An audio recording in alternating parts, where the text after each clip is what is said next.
Hello there, students. This is Mr. High. We're going to try something new here by recording a video. So this is my first time, so bear with me a little bit.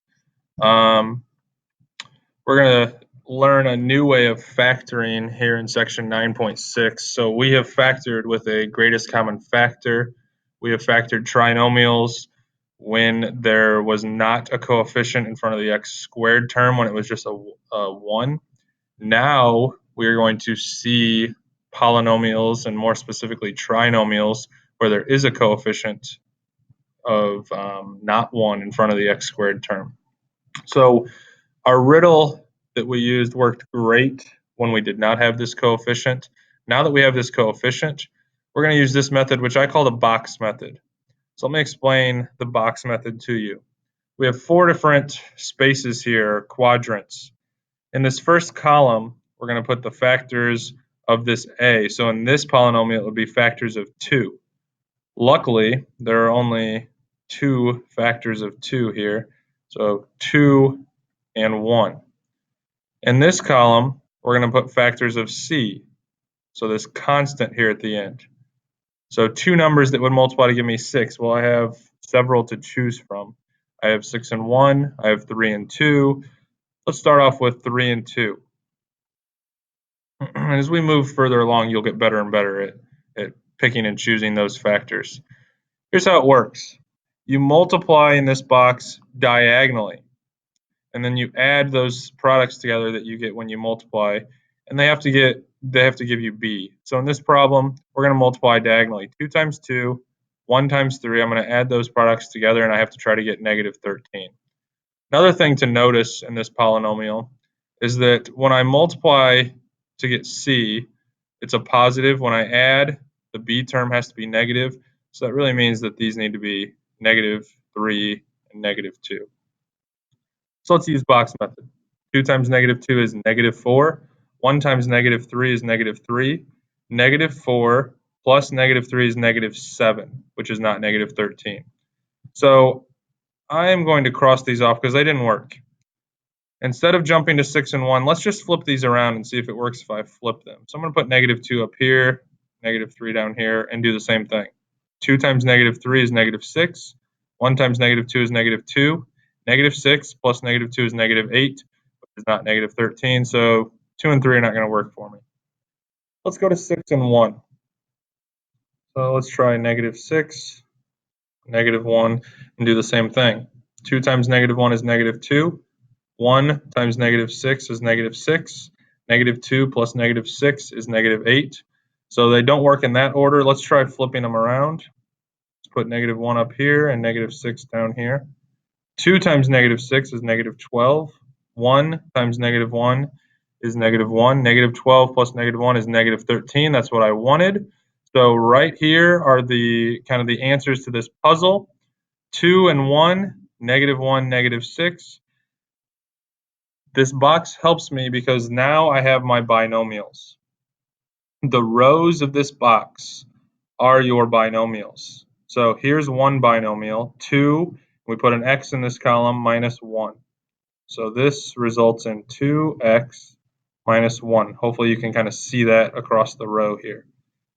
This bottom row is my second binomial. So this is a single x and negative 6, so minus 6. So the factored form of this polynomial would be these two binomials multiplied together, which would look like this. 2x minus 1 times x minus 6. Let's look at another example here. Factor the polynomial negative 5m squared plus 6m minus 1. First, I've said it a few times, we no longer want this leading coefficient to be negative. In the box method, it cannot be negative, so we have to factor out a negative first. So just like we did with GCFs, I'm going to factor out a negative or a negative 1 basically. So this becomes positive 5m squared minus 6m plus 1.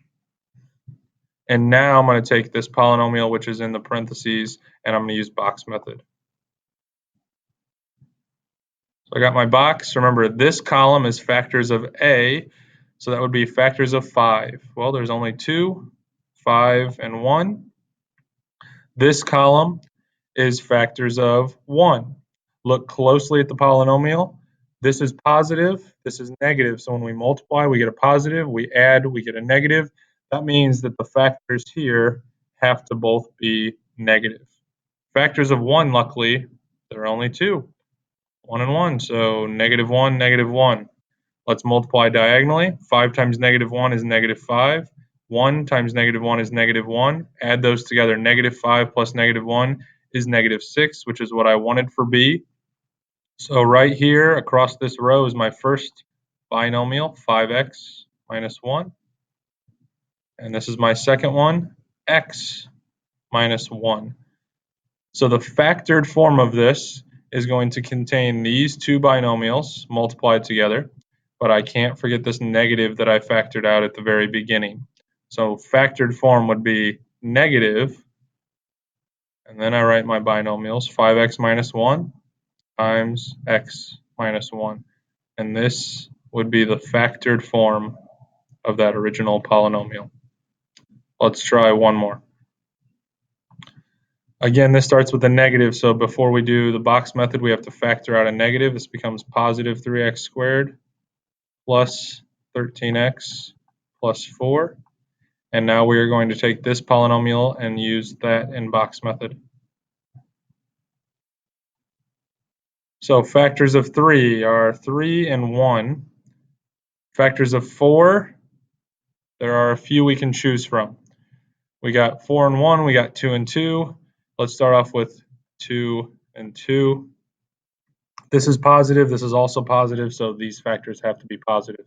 Now we multiply. 3 times 2 is 6, 1 times 2 is 2, 6 plus 2 is 8. That is not 13 like I want it to be. If I flip these around, it doesn't do any good, so I'm going to cross them off. Now I'm going to use 4 and 1.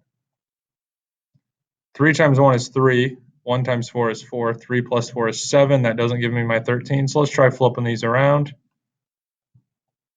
3 times 4 is 12, 1 times 1 is 1, 12 plus 1 is 13, that's what I wanted. So we now have our binomials, 3x plus 1 and x plus 4. Excuse me.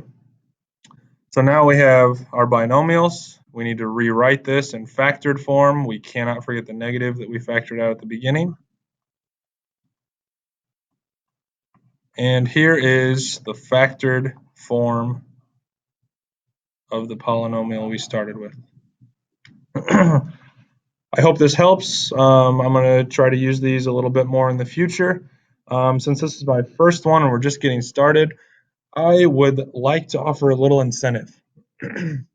So the first student that comes back to me and tells me this phrase will receive a small prize. The phrase is Happy Monday. Have a great weekend, guys.